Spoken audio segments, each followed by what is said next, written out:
안녕하세요. 부자 오빠입니다. 며칠 전에 이런 기사가 나왔더라고요. 삼성전자가 세계 최초로 GDDR7 D램을 개발했다. GDDR, 그래픽 전용 메모리라고 생각을 하시면 되고요. 이 7은 세대를 의미합니다. GDDR1, 1세대, GDDR4, 4세대, GDDR7, 7세대. 그럼 GDDR 메모리는 주로 어디에 쓰이느냐? 그래픽카드에 많이 쓰입니다. 그래픽카드 하면 생각나는 기업, 엔비디아, AMD, 인텔. 세계 3대장이라고 할 수 있겠죠. 그럼 그래픽카드는 주로 어디에 쓰이느냐? 3D 게임을 할 때, 그리고 인공지능 연산, 동영상 편집, 렌더링, 정말 수많은 분야에 사용이 되는데 기사에서 정리를 아주 잘 해줬습니다. GDDR D램은 그래픽카드, 데이터 센터, 인공지능 가속기 등에서 대량의 데이터를 빠르게 처리하는 데 사용된다. 정말 정확하게 얘기를 했습니다. 요즘 가장 핫한 분야가 바로 인공지능인데 인공지능에서 GDDR 메모리가 많이 쓰이고 그 GDDR 메모리 중에서 가장 진보된 기술력이 적용된 GDDR7 메모리를 삼성전자에서 세계 최초로 개발했다. 이건 당연히 큰 호재라고 할 수 있죠. 참고로 이전 세대인 GDDR6 메모리도 삼성전자에서 세계 최초로 개발을 했었습니다. 그럼 이제 삼전 주가 10% 20%막 떡상하는 거냐? 우리가 뭐 이런 식으로 1차원적으로 해석할 문제는 아니고요. 삼성전자가 주력 분야인 D램에서 여전히 세계 최고의 경쟁력을 유지하고 있고 그것을 실력으로 보여주고 있고 앞으로의 전망도 매우 밝다. 투자할 만한 가치가 충분히 있는 기업이다. 이 정도로 이해를 하시면 될 것 같습니다. 아시다시피 삼성전자의 주력은 반도체입니다. 하고 있는 사업 자체는 사실 많죠. 디스플레이도 하고 있고 하만, 가전, 스마트폰, 아주 크게 나누면 4-5가지 분야로 나눌 수가 있고 그것을 또 잘게 쪼개면 수십, 수백 가지로 나뉠 겁니다. 그 많은 분야 중에서 대부분의 투자자들은 사실 반도체를 보고 삼성전자에 투자를 하고 있죠. 누가 버려도 삼성전자의 주력은 반도체입니다. 근데 모든 반도체를 다 잘하는 것이 아니라 메모리 반도체를 특히 잘합니다.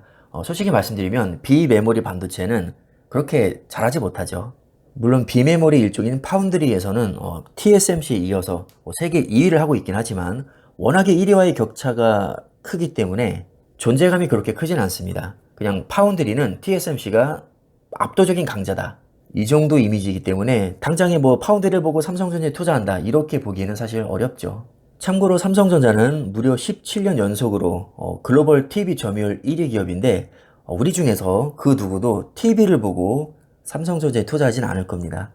당연히 반도체를 보고 투자하는 것이고요. 그 반도체 중에서도 메모리 반도체 중에서도 특히 D램을 보고 대부분의 사람들은 투자를 합니다.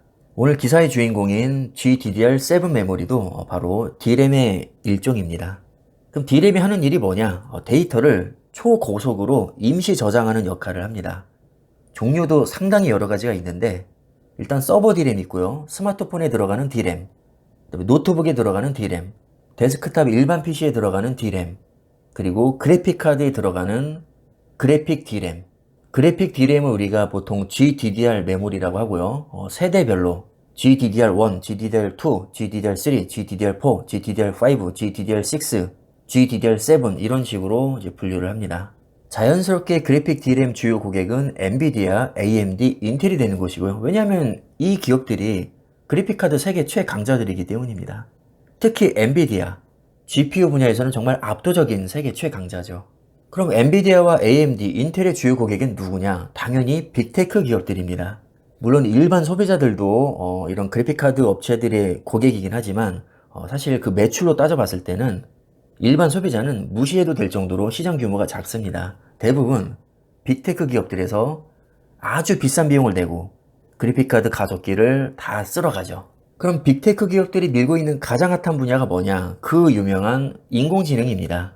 그러니까 따지고 보면 인공지능이 발전할수록 삼성전자도 같이 성장하는 구조로 보는 게 맞고요. 주가도 우상향할 가능성이 높다고 보는 게 당연히 타당합니다. 그럼 D램에서 삼성전자의 위치는 어느 정도냐? 전 세계 점유율의 약 45%를 혼자서 먹고 있습니다.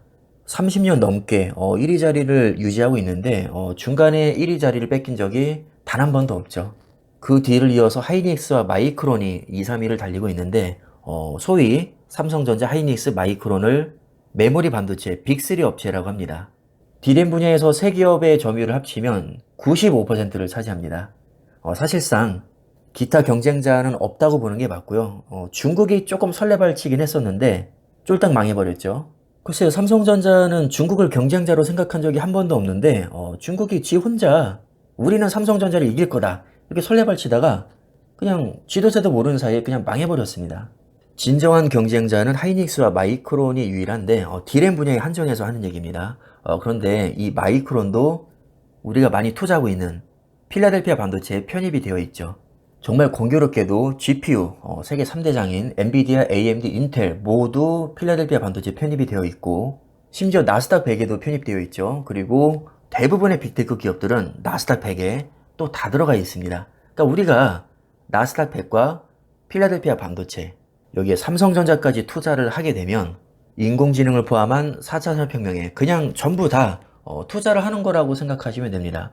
그러니까 내가 굳이 장걱정 할 필요 없이 4차 산업혁명이 활성화될수록 내가 투자하고 있는 기업 또는 지수도 우상향 하겠구나.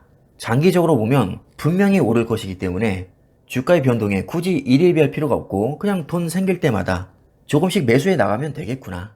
이렇게 생각하시면 될 것 같습니다. 그러니까 우리는 가장 확률 높으면서도 마음 편하게 지금 투자하고 있는 겁니다. 세계적인 초우량주, 독보적인 세계 1위 기업들에 우리는 아주 골고루 투자를 하고 있죠. 지구에서 돈 제일 잘 벌고 제일 잘 나가는 기업들에 투자하고 있는데 우리가 왜 에너지 낭비를 해야 됩니까? 뭐하러 걱정을 하죠? 어차피 지구 망하면 우리도 같이 망하는 건데 말이죠. 지구가 망하지 않는 이상 우리 투자도 실패할 수가 없다. 저는 사실 이런 마음가짐으로 투자를 하고 있습니다. 그러니까 1등 기업이 투자하면 이렇게나 마음이 편한 겁니다. 그러니까 귀찮게 단타를 칠 이유도 없는 것이고요. 손절할 필요도 없는 겁니다. 그냥 아무 생각 없이 돈 생기는 대로 매수해 나가면 나중에 큰 돈 될 텐데 도대체 뭐가 걱정입니까? 우리 구독자님들도 저처럼 세계 1등 기업들에 투자를 대체적으로 하고 있으실 테니까 저와 함께 편하게 장기 투자하시면 될 것 같습니다. 자, 그럼 영상 여기까지 하겠습니다. 감사합니다.